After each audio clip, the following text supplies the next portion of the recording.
Ya, Pak Andreas tadi apa yang disampaikan tadi, jadi kalau kita bicara subsidi itu jangan sampai salah sasaran kan. Kalau kita bicara supply side itu selalu saja salah sasaran.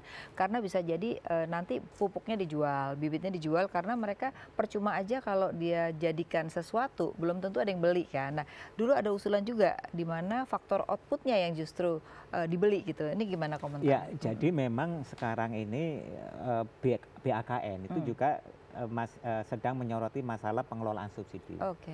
Dan dalam pengelolaan subsidi itu kita melihat adalah subsidi yang tepat sasaran. Ya, kalau misalnya di sektor pertanian, kita sedang mengkaji untuk memindahkan subsidi di input menjadi subsidi di output contohnya. Ya. Terus yang kedua, kalau kita lihat, jadi kayak bulognya gitu ya, membeli yang sudah jadi betul, gitu ya. Ya. Tapi yang penting di input ini adalah ketersediaan mengenai pupuknya, mengenai bibitnya, itu tepat harusnya waktu. tugas si perusahaannya sebenarnya. Tepat waktu, karena sekarang ini yang terjadi dengan subsidi tapi ketersediaannya nggak tepat waktu. Ini juga menjadi masalah.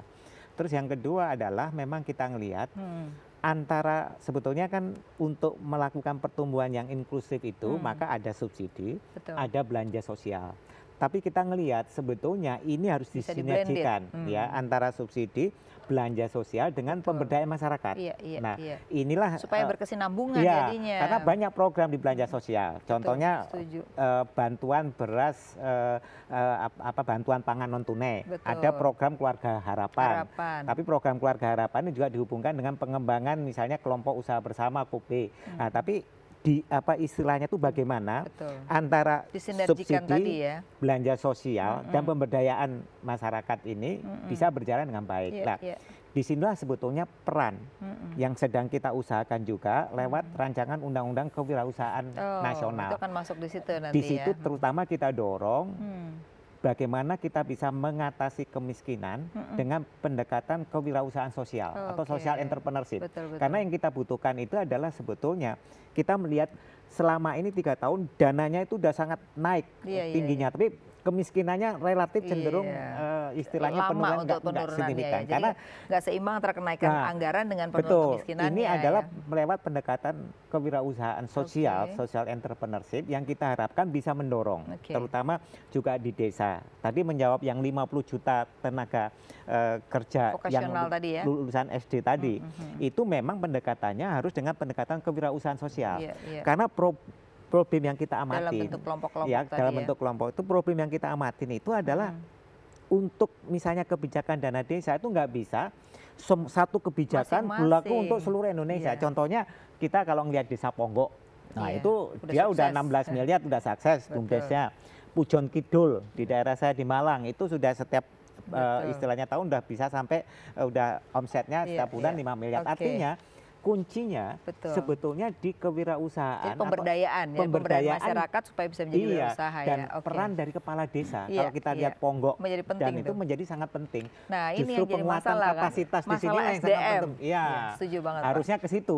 Jadi kita untuk dana desa mesti dirubah modal polanya nanti. Jangan terlalu banyak pengawasnya. Ngapain ada polisi, ada istilahnya masalahnya itu jadi orang takut karena polisi segala macam ikut ke dalamnya. Dan yang penting adalah yang diberdayakan ini dan harusnya entrepreneur yang pemberdayaan dengan pendekatan kewirausahaan. Jadi kuncinya kalau kita lihat desa Ponggok maupun Pujon Kidul, kuncinya di situ. Tapi arahnya sebenarnya udah banyak. Benar, pemerintah memberikan pemberdayaan di desa. Itu sebenarnya udah benar, tinggal memperbanyak implementasinya ini. Oke, Pak Justinus, ada lagi yang juga satu anggaran yang menarik ini adalah kesehatan, ya kan? Kita tahu ada BPJS dan sekarang sudah hampir 90 juta orang itu preminya dibayar oleh pemerintah. Itu artinya bahwa beban pemerintah itu udah cukup besar untuk membayar premi kan. Nah, yang kedua kalau kita lihat defisitnya makin tinggi juga kan, hampir 9 triliun Pak. Nah, ini kalau kita lihat perilaku moral hazard itu masih terjadi di masyarakat kita ya. Karena kalau harus nggak bayar 6 bulan, dia nggak bisa pakai BPJS ya kan. Nah, padahal orang tuh udah sakit baru bayar BPJS.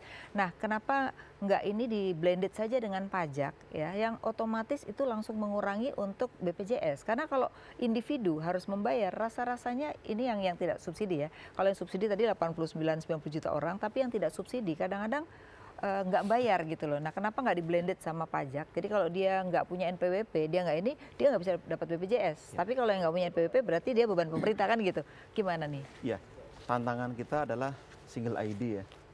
Jadi setuju. basicnya harus diselesaikan dulu. Dukcapil kita belum beres-beres ya? Iya, karena seharusnya ini kan selesai. Baik untuk pemilu, untuk BPJS, untuk pajak, kita sekali jadi gitu ya. Tanpa single ID yang bagus, kita susah emang. Rawan moral hazard, termasuk dari sisi inputnya, kita juga tidak bisa mengcapture mereka yang selama ini harusnya berpotensi bayar menjadi tidak bayar. Avoidance-nya tinggi. Nah, menurut saya, yang betul, di negara maju sebenarnya social security ini sudah masuk dalam perhitungan pajak. Nah, kita nanti harusnya menuju ke sana. Kalau ID-nya sudah tunggal antara NPWP dengan NIK, dengan KTP itu, akan lebih mudah. Jadi pajak bisa menjadi bagian dari compliant, dan BPJS itu bisa dikaitkan ke sana. Dengan demikian kan terjamin. Kita ada sustainability dari segi pembiayaannya, tidak akan khawatir. Dan yang saya usulkan tuh earmarkingnya bisa diperluas. Artinya begini, memang ruang fiskal kita sangat sempit sekarang Pak Andreas ya. Tapi dalam beberapa hal kita perlu earmark. Katakanlah dari cukai rokok saja. Sekarang ini 140 triliun dari cukai rokok ini kan berapa yang dialokasikan untuk kesehatan? Iya. Karena anggaran kita tuh modelnya di-pooling ke APBN dulu, baru diredistribusikan, ditambah dana bagi hasil dari cukai rokok dan pajak rokok itu pun juga tidak efektif karena kepala daerah ke kesehatan tadi ya. Punya diskresi untuk menggunakan anggaran sesuai dengan selera dia. Ini menurut saya tantangannya adalah desain besar menurut saya yang kita belum kelihatan. Ada tambal sulam sehingga tidak akan pernah efektif. Saya beri satu Bu Afi. Bagaimana tax holiday di Indonesia dan di Vietnam itu berbeda. Di kita ini dari tahun 2007, 11, 15, 18 itu diperlonggar. Ditambah kriterianya dipermudah, sektornya ditambah dan lain-lain. Yang apply sedikit, yang dikabulkan lebih sedikit lagi. Apa yang salah gitu kan? Karena kita itu orientasinya pada pionir. Industri perintis, tidak memperhitungkan value chain kita yang sangat panjang. Distributor lalu ekspor. Di Vietnam itu orientasinya ekspor, semua eksportir. Jadi yang dikasih insentif yang eksportir kan. Nah, ini yang tadi baru dibicarakan ya. Semua supply dari ujung hulu sampai hilir itu dapat sepanjang diekspor. Di kita kan tidak Bu. Kalau UKM nggak akan dapat insentif ini. Distributor nggak akan dapat ini. Itu problem kita. Jadi harus ada value change-nya ya. Oke. Nah, di anggaran kesehatan saya masih nanya juga. Kalau kita lihat hanya 3%. Padahal anggaran pendidikan 20%. Nah, saya melihat bukan kebalik nih, orang kalau sehat biasanya pendidikannya gampang dapat beasiswa. Tapi anggaran kita untuk kesehatan tuh kecil, sehingga banyak angka stunting kita tinggi ya Pak ya. Kemudian berat badan di bawah itu juga masih tinggi gitu. Apa komentarnya Pak? Jadi sekarang untuk tahun 2019 5% udah. 5% dan sekarang ya. Dan program utama memang yang salah satu difokuskan itu adalah mengenai penurunan stunting. Nah, itu jadi itu untuk anggaran kesehatan lebih pada mencegah mencegah. Nah, mengenai JKN kita paham sekali bahwa ini kan sebetulnya perwujudan dari keadilan sosial bagi seluruh rakyat Indonesia. Bahwa ini adalah merupakan asuransi sosial, asuransi kesehatan yang terbesar di dunia. Modelnya pun juga belum ada.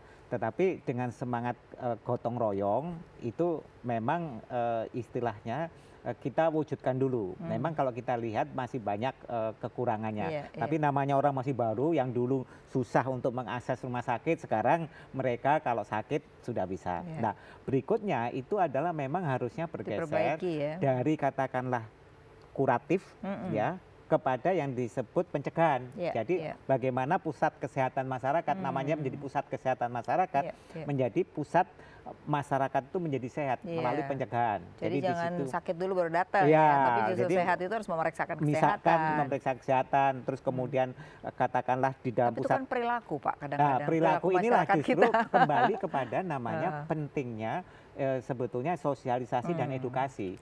Jadi katakanlah misalnya apa susahnya di kampung itu, misalnya dikasih insentif justru orang kalau misalkan setiap minggu senam atau apa, kemudian istilahnya setelah senam dikasih minuman yang gizi dan seterusnya. Atau anak SD dulu saya ingat Pak, waktu SD saya dulu harus minum susu setiap hari Senin misalnya gitu kan. Itu yang sebetulnya sudah dijalankan misalkan di Malang, di Batu itu. Kan jadi mereka tergantung produksi kepala daerah pupuk. lagi jangan-jangan. Justru disitulah sebetulnya letaknya karena kan harus sebetulnya dengan konsep desentralisasi fiskal sebetulnya mestinya dari dana yang dialirkan oleh pusat itu daerah bagaimana secara efektif menjalankan program-programnya. Dan ini kalau misalkan seperti Batu berjalan, karena dia punya pusat untuk peternakannya, jadi kan menghidupin juga, berputar ekonomi di daerah tersebut. Nah, betul. Kembali kalau kita lihat, memang kalau kita lihat ini kan sistem politik kita dengan pemilihan langsung segala macam, ya kriteria kepala daerah bisa bermacam-macam, tapi harusnya